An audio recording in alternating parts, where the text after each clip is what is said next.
नमस्कार, आप देख रहे हैं हल्ला बोल टीवी। मैं हूं दीपक शर्मा। जो खबर आ रही है वो बहुत चिंताजनक खबर है और शर्मसार करने वाली खबर भी है कि क्या अब बिहार की राजनीति का स्तर इतना नीचे गिरेगा। कल बोरिंग कैनाल रोड में विष्णु पैलेस में सभा हो रही थी प्रशांत किशोर की। इस सभा के दौरान प्रशांत किशोर बैठे थे, वहां तमाम जनसुराज के नेता मौजूद थे, पूर्व विधायक किशोर कुमार मुन्ना भी मौजूद थे। वहां पत्थर चले हैं। पत्थर चलाने का आरोप भारतीय जनता पार्टी के कार्यकर्ताओं पर लगा है, भारतीय जनता पार्टी के नेताओं पर लगा है। आरोप है कि ये जो पत्थर चले हैं ये भारतीय जनता पार्टी के कार्यकर्ताओं ने फेंके हैं प्रशांत किशोर की सभा पर। और ऐसा नहीं है कि सिर्फ पत्थर फेंका गया, किसी को चोट नहीं लगी। जिस समय पत्थरबाजी की गई प्रशांत किशोर की सभा पर, उस समय प्रशांत किशोर भी सभा में मौजूद थे और पूर्व विधायक किशोर कुमार मुन्ना मंच पर भाषण दे रहे थे।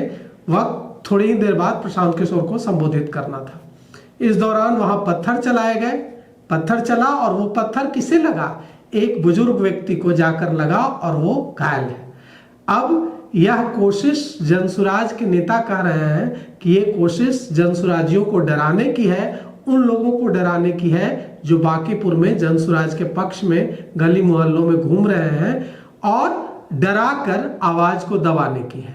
अब जनसुराज की ओर से अभी तक इस मामले में कोई एफआईआर नहीं कराई गई है, लेकिन हो सकता है एफआईआर कराई जाए, क्योंकि अगर जनसुराज की तरफ से इसका पुरजोर विरोध नहीं किया जाता तो ऐसी घटना दोबारा हो सकती है। और ये जो पत्थर चलने की घटना हुई है वो तब हुई है जब वहां प्रशांत किशोर मौजूद थे।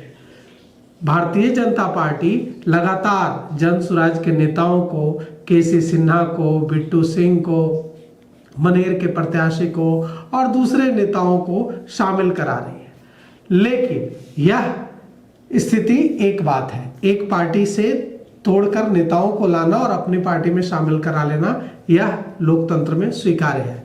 लेकिन जिस तरह से पत्थरबाजी का आरोप भारतीय जनता पार्टी पर लगा है वो तो राजनीति के स्तर को बहुत नीचे यानी कि रसातल में ले जाने वाला होगा। जिस तरह से कल पत्थर चलाए गए हैं, इस पत्थर का शिकार कौन हुआ? इस पत्थर का शिकार एक बुजुर्ग व्यक्ति हुआ जो वहां सभा में मौजूद था। अब वो उस बुजुर्ग व्यक्ति की क्या गलती थी? वो बुजुर्ग व्यक्ति प्रशांत किशोर को सुनने आया होगा और उसे पत्थर मार दिया गया। तो अगर प्रशांत किशोर की सभा में प्रशांत किशोर को सुनने आए लोगों को पत्थरबाजी का शिकार बनाया जा रहा है तो इसकी पुरजोर मुखालफत करने का दायित्व भी प्रशांत किशोर और जनसुराज के कंधों पर है। अगर इसकी पुरजोर मुखालफत नहीं की जाती, अगर एफआईआर नहीं दर्ज कराई जाती, अगर पुलिस अनुसंधान नहीं करती तो यह मुमकिन है कि ऐसी घटनाएं फिर दोबारा हो सकती हैं। एक और बड़ा सवाल है यहाँ कि प्रशांत किशोर किसी सुरक्षा के साथ नहीं घूमते हैं।